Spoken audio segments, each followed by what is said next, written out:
Albert Sidney Johnston. Albert Sidney Johnston, February 2, 1803, April 6, 1862, served as a general in three different armies: the Texian, i.e. Republic of Texas, Army, the United States Army, and the Confederate States Army. He saw extensive combat during his 34-year military career, fighting actions in the Black Hawk War, Texas War of Independence, the Mexican-American War, the Utah War, and the American Civil War. Considered by Confederate States President Jefferson Davis to be the finest general officer in the Confederacy before the later emergence of Robert E. Lee, he was killed early in the Civil War at the Battle of Shiloh on April 6, 1862. Johnston was the highest-ranking officer, Union or Confederate, killed during the entire war. Davis believed the loss of General Johnston was the turning point of our fate. Johnston was unrelated to Confederate General Joseph E. Johnston. Johnston was born in Washington, Kentucky, the youngest son of Dr. John and Abigail Harris Johnston. His father was a native of Salisbury, Connecticut. Although Albert Johnston was born in Kentucky, he lived much of his life in Texas, which he considered his home. He was first educated at Transylvania University in Lexington, Kentucky, where he met fellow student Jefferson Davis. Both were appointed to the United States Military Academy at West Point, New York, Davis 2 years behind Johnston. In 1826, Johnston graduated 8th of 41 cadets in his class from West Point with a commission as a brevet second lieutenant in the 2nd U.S. Infantry. Johnston was assigned to posts in New York and Missouri and served in the brief Black Hawk War in 1832 as Chief of Staff to BVT. Brigadier General Henry Atkinson. In 1829 he married Henrietta Preston, sister of Kentucky politician and future Civil War General William Preston. They had one son, William Preston Johnston, who became a colonel in the Confederate States Army. The senior Johnston resigned his commission in 1834 in order to care for his dying wife in Kentucky, who succumbed 2 years later to tuberculosis. After serving as Secretary of War for the Republic of Texas from 1838 to 1840, Johnston resigned and returned to Kentucky. In 1843, he married Eliza Griffin, his late wife's first cousin. The couple moved to Texas, where they settled on a large plantation in Brazoria County. Johnston named the property China Grove. Here they raised Johnston's 2 children from his first marriage and the first 3 children born to Eliza and him. A 6th child was born later when they lived in Los Angeles. In 1836 Johnston moved to Texas. He enlisted as a private in the Texian Army during the Texas War of Independence against the Republic of Mexico. He was named Adjutant General as a colonel in the Republic of Texas Army on August 5, 1836. On January 31, 1837, he became Senior Brigadier General in command of the Texas Army. On February 5, 1837, he fought in a duel with Texas Brigadier General Felix Houston. As they challenged each other for the command of the Texas Army, Johnston refused to fire on Houston and lost the position after he was wounded in the pelvis.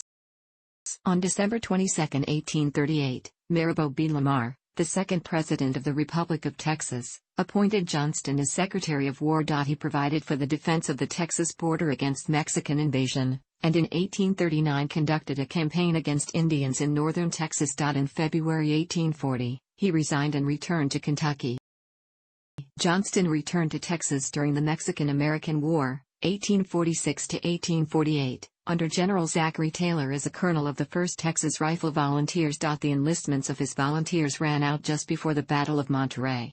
Johnston convinced a few volunteers to stay and fight as he served as the Inspector General of Volunteers and fought at the battles of Monterey and Buena Vista.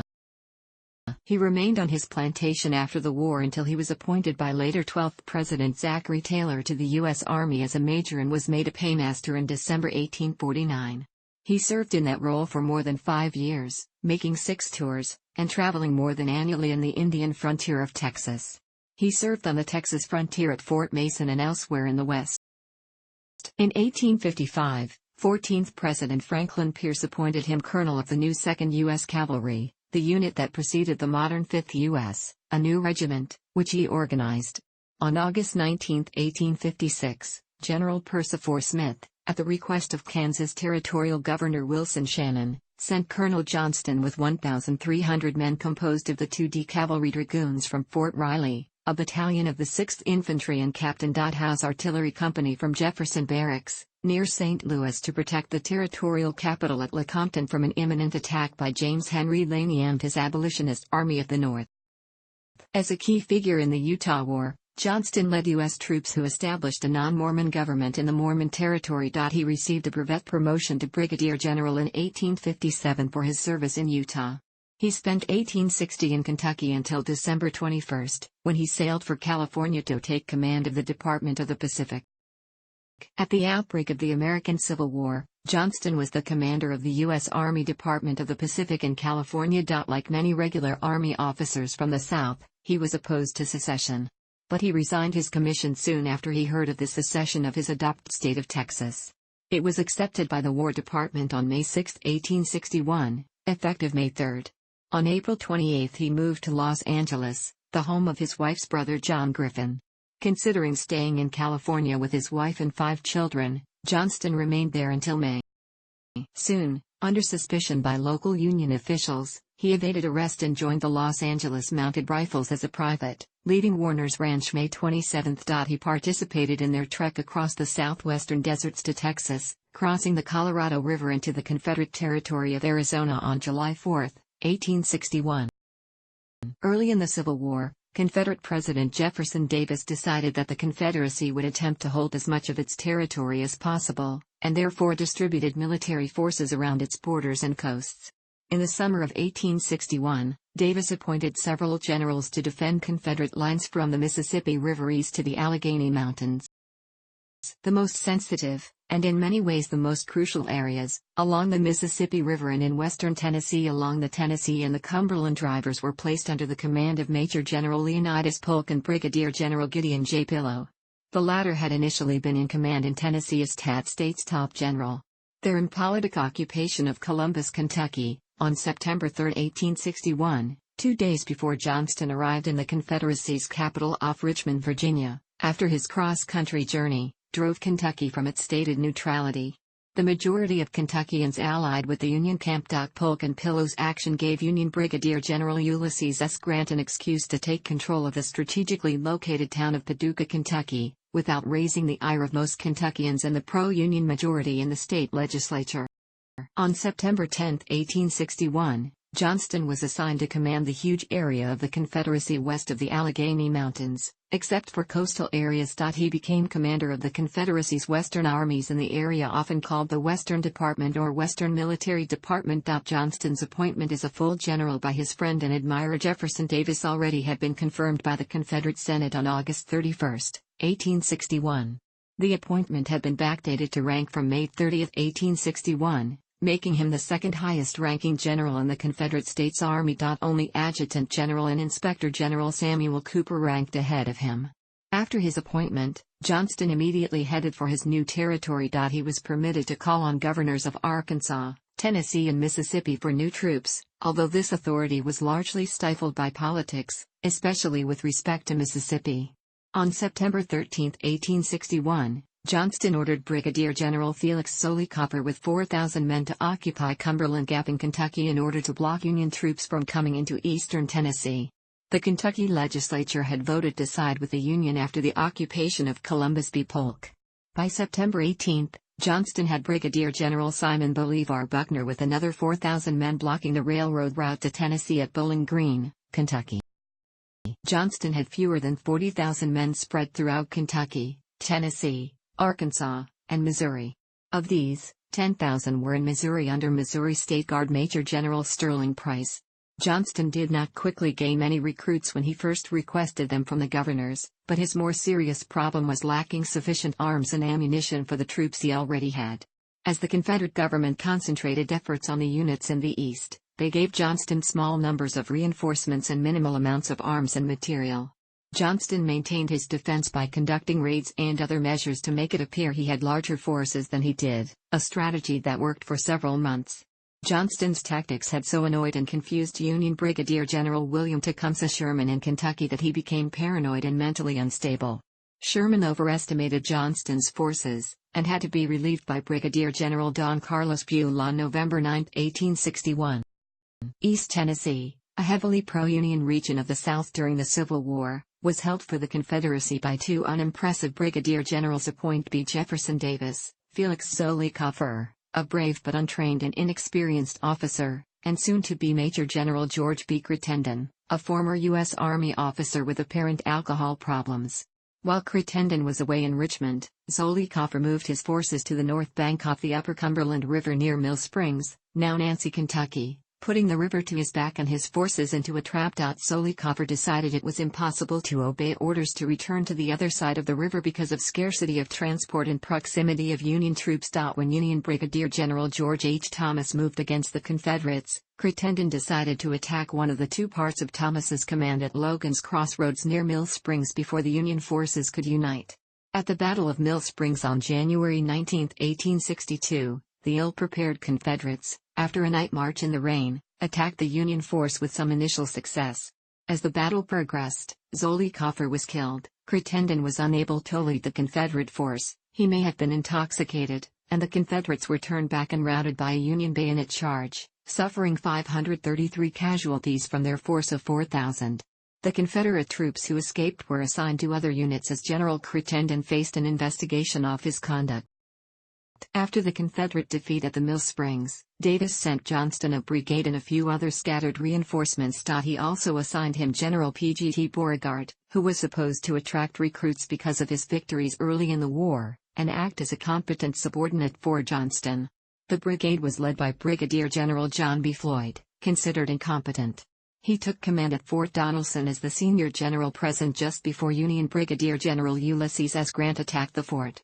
Historians believe the assignment of Beauregard to the West stimulated Union commanders to attack forts before Beauregard could make a difference in the theater.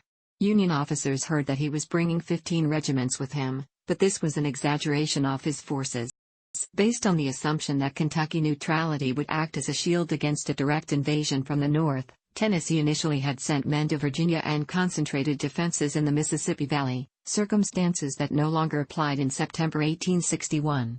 Even before Johnston arrived in Tennessee, construction of two forts had been started to defend the Tennessee and the Cumberland rivers, which provided avenues into the state from the north. Both forts were located in Tennessee in order to respect Kentucky neutrality, but these were not in ideal locations. Fort Henry on the Tennessee River was a non-unfavorable low-lying location, commanded by hills on the Kentucky side of the river. Fort Donelson on the Cumberland River, although in a better location, had a vulnerable landside and did not have enough heavy artillery to defend against gunboats. Major General Polk ignored the problems of the forts when he took command. After Johnston took command, Polk at first refused to comply with Johnston's order to send an engineer, Lieutenant Joseph K. Dixon, to inspect the forts. After Johnston asserted his authority, Polk had to allow Dixon to proceed. Dixon recommended that the forts be maintained and strengthened, although they were not in ideal locations, because much work had been done on them and the Confederates might not have time to build new ones. Johnston accepted his recommendations. Johnston wanted Major Alexander P. Stewart to command the forts, but President Davis appointed Brigadier General Lloyd Tillman as commander. To prevent Polk from dissipating his forces by allowing some men to join a partisan group, Johnston ordered him to send Brig. General Gideon Pillow and 5,000 men to Fort Donelson. Pillow took up a position at nearby Clarksville, Tennessee, and did not move into the fort until February 7, 1862.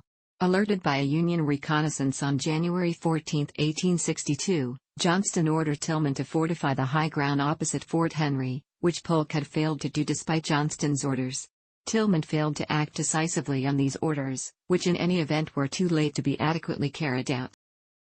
General Beauregard arrived at Johnston's headquarters at Bowling Green on February 4, 1862, and was given overall command of Polk's force at the western end of Johnston's line at Columbus, Kentucky.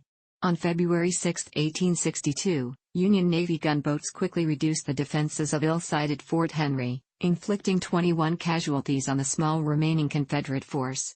Brigadier General Lloyd Tillman surrendered the 94 remaining officers and men of his approximately 3,000-man force which had not been sent to Fort Donelson before U.S. Grant's force could even take up their positions. Johnston knew he could be trapped at Bowling Green if Fort Donelson fell, so he moved his force to Nashville, the capital of Tennessee and an increasingly important Confederate industrial center, beginning on February 11, 1862. Johnston also reinforced Fort Donelson with 12,000 more men, including those under Floyd and Pillow, a curious decision in view of his thought that the Union gunboats alone might be able to take the fort. He did order the commanders of the fort to evacuate the troops if the fort could not be held. The senior generals sent to the fort to command the enlarged garrison, Gideon J. Pillow and John B. Floyd, squandered their chance to avoid having to surrender most of the garrison, and on February 16, 1862, Brigadier General Simon Buckner, having been abandoned by Floyd and Pillow, surrendered Fort Donelson. Colonel Nathan Bedford Forrest escaped with his cavalry force of about 700 men before the surrender. The Confederates suffered about 1,500 casualties, with an estimated 12,000 to 14,000 taken prisoner. Union casualties were 500 killed, 2,108 wounded, 224 missing. Johnston, who had little choice in allowing Floyd and Pillow to take charge at Fort Donelson on the basis of seniority after he ordered them to add their force to the garrison, took the blame and suffered calls for his removal because a full explanation to the press and public would have exposed the weakness of the Confederate position. His passive defensive performance while positioning himself in a forward position at Bowling Green, spreading his forces too thinly, not concentrating his forces in the face of Union advances, and appointing or relying upon inadequate or incompetent subordinates subjected him to criticism at the time and by later historians. The fall of the forts exposed Nashville to imminent attack, and it fell without resistance to Union forces under Brig. General Buell on February 25, 1862, 2 days after Johnston had to pull his forces out in order to avoid having them captured as well. Johnston had various remaining military units scattered throughout his territory and retreating to the south to avoid being cut off. Johnston himself retreated with the force under his personal command, the Army of Central Kentucky, from the vicinity of Nashville. With Beauregard's help, Johnston decided to concentrate forces with those formerly under Polk and now already under Beauregard's command at the strategically located railroad crossroads of Corinth, Mississippi, which he reached by a circuitous route. Johnston kept the Union forces, now under the overall command of the ponderous Major General Henry Halleck, confused and hesitant to move, allowing Johnston to reach his objective undetected. This delay allowed Jefferson Davis finally to send reinforcements from the garrisons of coastal cities and another highly rated but prickly general, Braxton Bragg, to help organize the Western forces. Bragg at least calmed the nerves of Beauregard and Polk, who had become agitated by their apparent dire situation in the face of numerically superior forces before the arrival of Johnston on March 24, 1862. Johnston's army of 17,000 men gave the Confederates a combined force of about 40,000 to 44,669 men at Corinth. On March 29, 1862, Johnston officially took command of this combined force, which continued to use the Army of the Mississippi name under which it had been organized by Beauregard on March 5. Johnston now planned to defeat the Union forces piecemeal before the various Union units in Kentucky and Tennessee under Grant with 40,000 men at nearby Pittsburgh Landing, Tennessee, and the now Major General Don Carlos Buell on his way from Nashville with 35,000 men, could unite against him. Johnston started his army in motion on April 3, 1862, intent on surprising Grant's force as soon as the next day, but they moved slowly due to their inexperience, bad roads and lack of adequate staff planning. Due to the delays, as well as several contacts with the enemy, Johnston's second-in-command, P.G. T. Beauregard, felt the element of surprise had been lost and recommended calling off the attack. Johnston decided to proceed as planned, stating, "I would fight them if they were a million."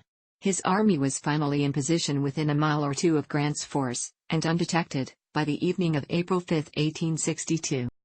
Johnston launched a massive surprise attack with his concentrated forces against Grant at the Battle of Shiloh on April 6, 1862. As the Confederate forces overran the Union camps, Johnston seemed to be everywhere, personally leading and rallying troops up and down the line on his horse. At about 2:30 p.m., while leading one of those charges against a Union camp near the Peach Orchard, he was wounded, taking a bullet behind his right knee. He apparently did not think the wound was serious at the time, or even possibly did not feel it. It is possible that Johnston's duel in 1837 had caused nerve damage or numbness to his right leg and that he did not feel the wound to his leg as a result. The bullet had in fact clipped a part of his popliteal artery and his boot was filling up with blood. There were no medical personnel on scene at the time, since Johnston had sent his personal surgeon to care for the wounded Confederate troops and Yankee prisoners earlier in the battle. Within a few minutes, Johnston was observed by his staff to be nearly fainting. Among his staff was Isham G. Harris, The governor of Tennessee, who had ceased to make any real effort to function as governor after learning that Abraham Lincoln had appointed Andrew Johnson as military governor of Tennessee. Seeing Johnston slumping in his saddle and his face turning deathly pale, Harris asked, "General, are you wounded?" Johnston glanced down at his leg wound, then faced Harris and replied in a weak voice his last words, "Yes. And I fear seriously." Harris and other staff officers removed Johnston from his horse and carried him to a small ravine near the hornet's nest and desperately tried to aid the general who had lost consciousness by this point. Harris then sent an aide to fetch Johnston's surgeon but did not apply a tourniquet to Johnston's wounded leg. Before a doctor could be found, Johnston died from blood loss a few minutes later. It is believed that Johnston may have lived for as long as 1 hour after receiving his fatal wound. Ironically, it was later discovered that Johnston had a tourniquet in his pocket when he died. Harris and the other officers wrapped General Johnston's body in a blanket so as not to damage the troops' morale with the sight of the dead general. Johnston and his wounded horse, Fire Eater, were taken to his field headquarters on the Corinth Road, where his body remained in his tent until the Confederate Army withdrew to Corinth the next day, April 7, 1862, after failing to gain a decisive victory over the Union armies. From there, his body was taken to the home of Colonel William Inga, which had been his headquarters in Corinth. It was covered in the Confederate flag and lay in state for several hours. It is probable that a Confederate soldier fired the fatal round. No Union soldiers had ever been observed to have gotten behind Johnston during the fatal charge, but it is known that many Confederates were firing at the Union lines while Johnston charged well in advance of his soldiers. Furthermore, the surgeon who later dug the bullet out of Johnston's leg identified the round as one fired from a pattern 1853 Enfield. No Union troops in the area in which Johnston was hit had been issued Enfield rifles, but the Enfield rifle was standard issue for the Confederate forces Johnston was leading. Johnston was the highest-ranking fatality of the war on either side, and his death was a strong blow to the morale of the Confederacy. At the time, Davis considered him the best general in the country. Johnston was survived by his wife Eliza and 6 children. His wife and 5 younger children, including one born after he went to war, chose to live out their days at home in Los Angeles with Eliza's brother, Dr. John Strother Griffin. Johnston's eldest son, Albert Sidney Jr., born in Texas, had already followed him into the Confederate States Army. In 1863, after taking home leave in Los Angeles, Albert Jr. was on his way out of San Pedro Harbor on a ferry. While a steamer was taking on passengers from the ferry, a wave swamped the smaller boat, causing its spoilers to explode. Albert Jr. was killed in the accident. Killed in action, General Johnston received the highest praise ever given by the Confederate government. Accounts were published, on December 20, 1862, and thereafter, in the Los Angeles Star of his family's hometown.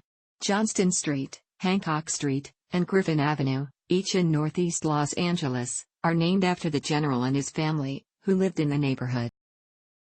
Johnston was initially buried in New Orleans. In 1866, a joint resolution of the Texas legislature was passed to have his body moved and reinterred at the Texas State Cemetery in Austin. The reinterment occurred in 1867. 40 years later, the state appointed Elizabeth Ney to design a monument and sculpture of him to be erected at the grave site, installed in 1905. The Texas Historical Commission has erected a historical marker near the entrance of what was once Johnston's plantation. An adjacent marker was erected by the San Jacinto chapter of the Daughters of the Republic of Texas and the Lee, Roberts, and Davis chapter of the United Daughters of the Confederate States of America. In 1916, the University of Texas at Austin recognized several Confederate veterans, including Johnston, with statues on its South Mall. On August 21, 2017, as part of the wave of Confederate monument removals in America, Johnston's statue was taken down. Plans were announced to add it to the Briscoe Center for American History on the east side of the university campus. Thanks for watching. Don't forget to like the video and don't forget to subscribe.